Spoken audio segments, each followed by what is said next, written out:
retiring from football. What was the reaction from you and your teammates with the Tennessee Titans?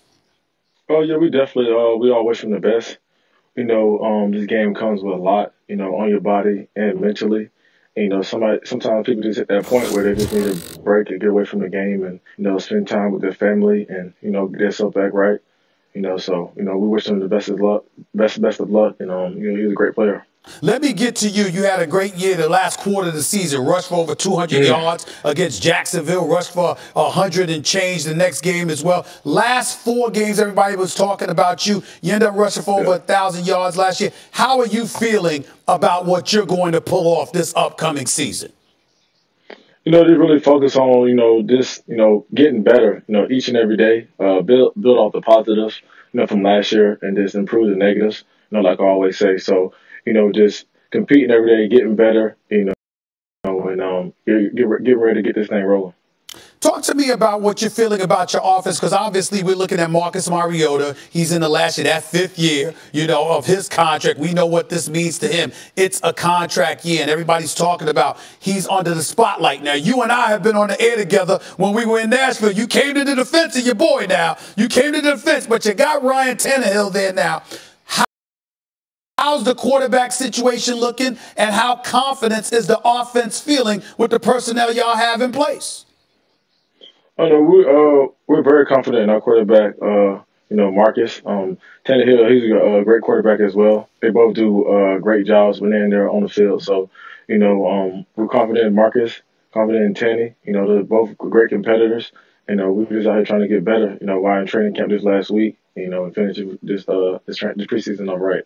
Listen, I know you're busy, so I only got one more question for you. What's a reasonable expectation for the Tennessee Titans this year? We look at you guys, and there doesn't appear to be any glaring weakness. Luck is out in Indy. Lamar Miller is out in Houston. Jacksonville no longer has Blake Bortles, but we don't know what Nick Foles is going to do there because this ain't Philadelphia. What are you guys' expectations for this upcoming season? You already know I'm going to answer this. We're going to keep our head down and work. That's all we're going to do. We're just going to grind each and every week, keep our head down, ignore the noise, and just work, and then see what happens. Well, I ain't worried about you, but I ain't going to lie, I'm worried about that quarterback. Well, I'm going to leave it alone, Derek. I'm going to let you go because I know you got to go. I got to go, too. I'm going to be nice, though, D. I appreciate it, man. Thank you. Yes, sir. Thank you. All right, bro.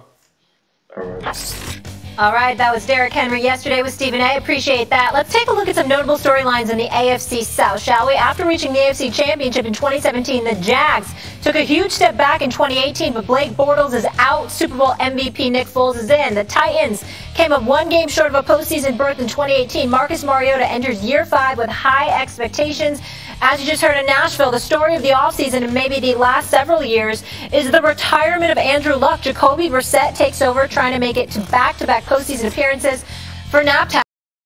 Finally, the reigning division champion Texans bring back a loaded roster, but uncertainty with Jadeveon Clowney and the loss of Lamar Miller will make it harder for Deshaun Watson in company. So it's our 2019 preview of the AFC South. No more Luck, Max. So who's the most important player in this division? I mean, we could get cute with it, or we could just say the answer, which is Deshaun Watson. Deshaun Watson is the whole shooting match there. You just mentioned it, especially if you're down some chips. You need this guy to do what he did in college. By the way, to do what he's done in the pros so far.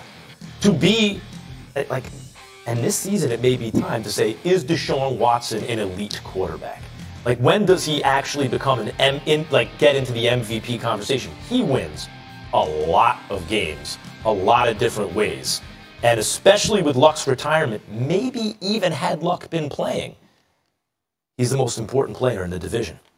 I disagree. I think it's Nick Foles. And I think it's Nick Foles because 2 years ago, we saw the Jacksonville Jaguars go to the AFC Championship game. They had a lead against the New England Patriots. Some would argue, had it not been for Blake Bortles and their collapse, then they would have been in the Super Bowl that year, obviously. Then they come back last year. They obviously struggled with a miserable season. They're the last offense. They're the second worst offense in the entire National Football League. They're 26th with their passing attack. Blake Bortles with 3-9 as a starter. He only completes 60% of his passes. Anything but impressive. 13 touchdowns, 11 interceptions. Some would say he was horrific, to the point where you felt the need to put in Cody Kessler. You look at this defense, particularly we drafted this kid Josh Allen to help Calais Campbell and those boys rush the passer. and you know other cats are expecting their money, and you're looking at it from the standpoint that you're expecting their defense to be elite. The question is, what are they going to do offensively? And everything is predicated on Nick Foles. He's been handed the keys to, championship contention, basically. He's the difference between that and purgatory. He's that significant to the Jacksonville Jaguars. I'd say he's the one to watch in the AFC South. Once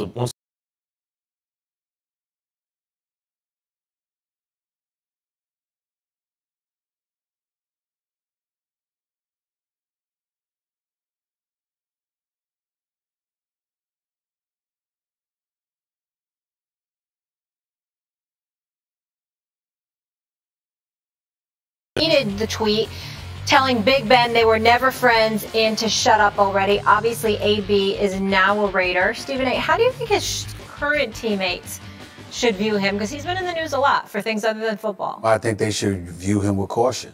And I take no pleasure in saying that, but I think more so than the Big Ben Roethlisberger stuff was the clapback at Juju Smith-Schuster, who confided in him, who reached out to him, who obviously felt like he was somewhat of a protege to Antonio Brown, and Antonio Brown came at him in the offseason after he had gone to Oakland. Everybody can understand the stuff with you and Big Ben. We might disagree or agree depending on the situation, take sides.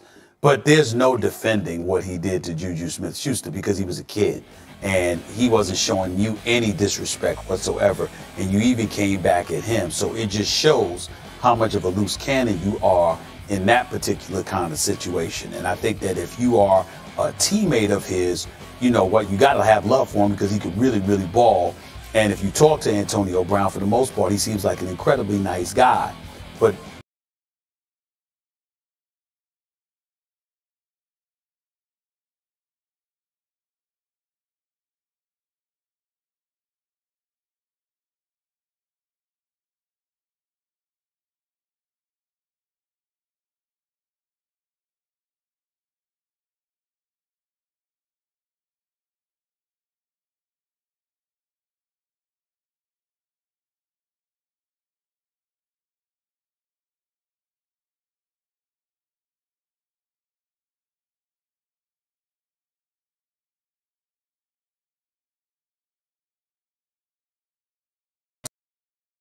ball when he's on the field, period. And he's going to be a distraction when he's off the field. His teammates should not go near the distraction. They shouldn't answer questions about it. They shouldn't worry about it. Whatever he does, he's just doing him. But when he's on the field, he's one of the best who ever did it. It's pretty simple. He's one of the best who's ever did it. Nobody would refute that. But the reason why I don't look at this as simplistically as you do is because when you are teammates, you find you end up getting close to certain people. Not everybody, but you do have people that you're close enough to. And what I'm saying to you is that if he's shown a willingness and a propensity to quote unquote turn on you because he's caught up in his own situations, then, you have to monitor that. You remember with Juju Smith-Schuster, he brought up direct messages that were sent to him by Juju.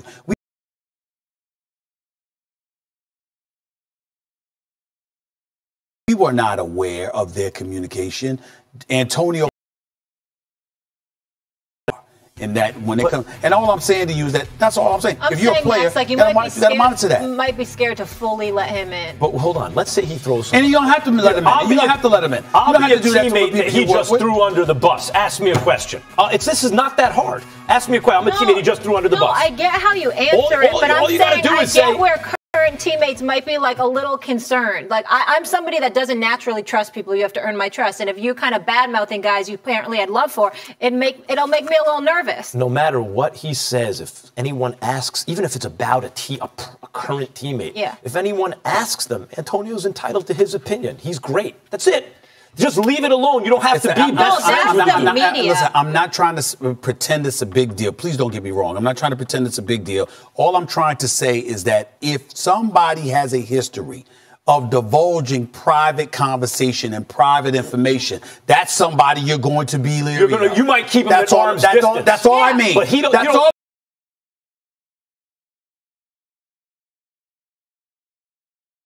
I'm saying. But what I'm saying is, that's it. Like obviously Antonio Brown.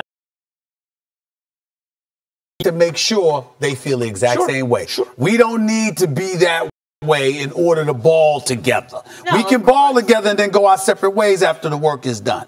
Yeah, but you might not need to hang out. It's just like people that gossip about other people, they make me nervous because I'm like, hey, they would do that about me. For sure. So you kind of keep your distance a little bit.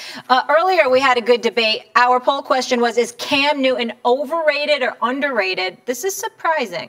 60% of you came back and said Cam is overrated, agreeing with you, not agreeing with Max or Keyshawn. Well, let me say this. Max is not... It's not that Max was wrong. It's that we have to understand that there are people out there